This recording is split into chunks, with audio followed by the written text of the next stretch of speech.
Alors aujourd'hui, je vous propose d'explorer les approches classiques en théorie des organisations, un pilier fondamental pour comprendre la structure et le fonctionnement de nos entreprises modernes.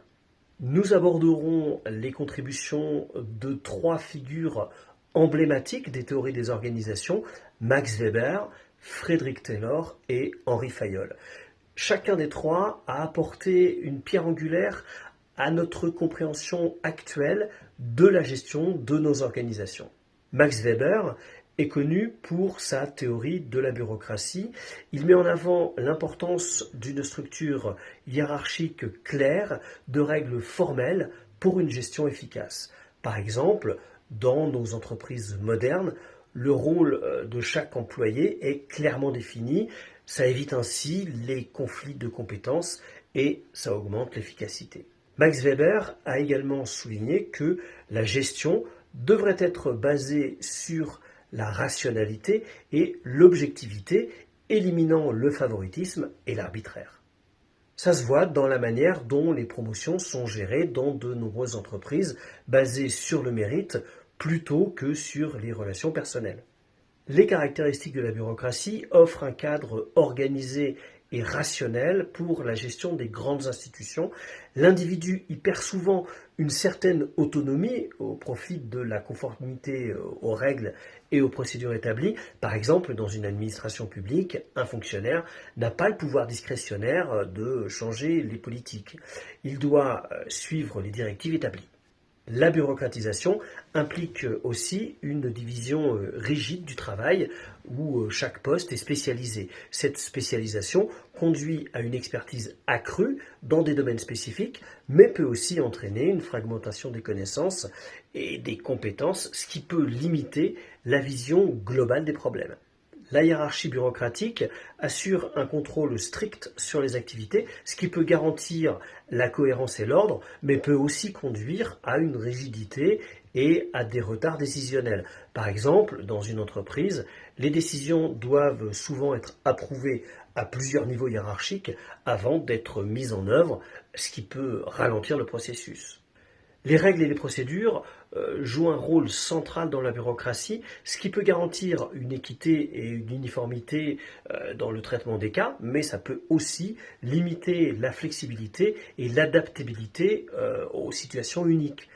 Par exemple, dans le système judiciaire, les règles de procédure garantissent un traitement équitable de tous les individus, mais peuvent aussi prolonger les délais pour parvenir à une résolution.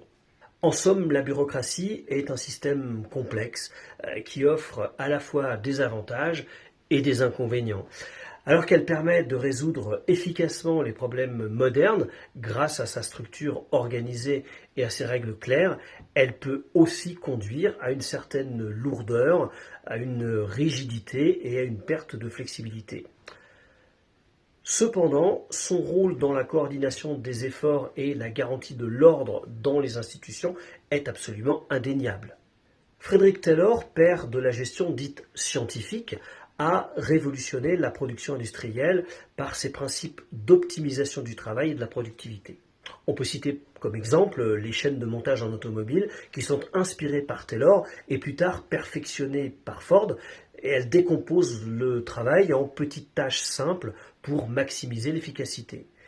Taylor a prôné une analyse scientifique des tâches et une formation adéquate des ouvriers, des idées aujourd'hui au cœur de nombreuses stratégies de production.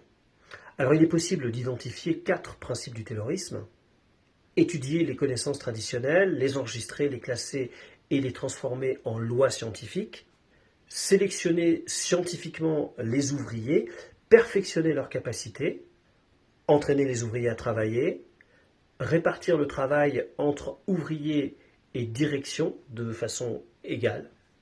Henri Fayol est reconnu pour ses 14 principes de gestion, offrant un cadre complet pour l'administration des entreprises.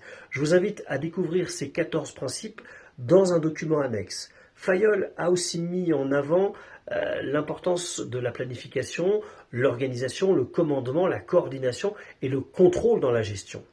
En clair, Henri Fayol a identifié 5 tâches fondamentales dans l'administration des organisations.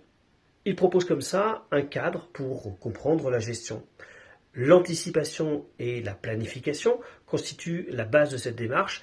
Elles permettent à une organisation de se projeter dans l'avenir et d'élaborer des stratégies pour atteindre ses objectifs. Ensuite, l'organisation des ressources humaines, financières et matérielles est cruciale pour assurer le bon fonctionnement de l'entreprise.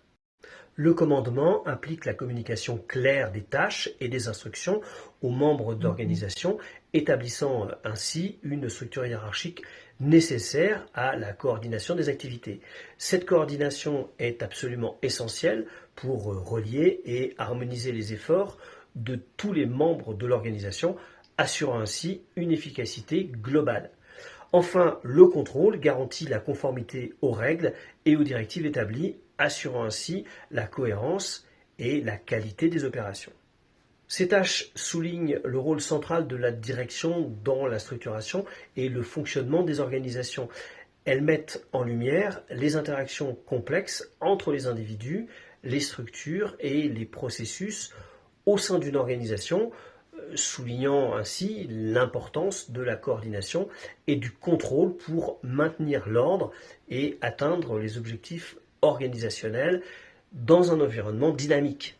Bien que Weber se concentre sur la structure organisationnelle, Taylor sur les tâches et Fayol sur le processus de gestion, tous les trois ont contribué de manière différente à l'efficacité et à la rationalisation des organisations.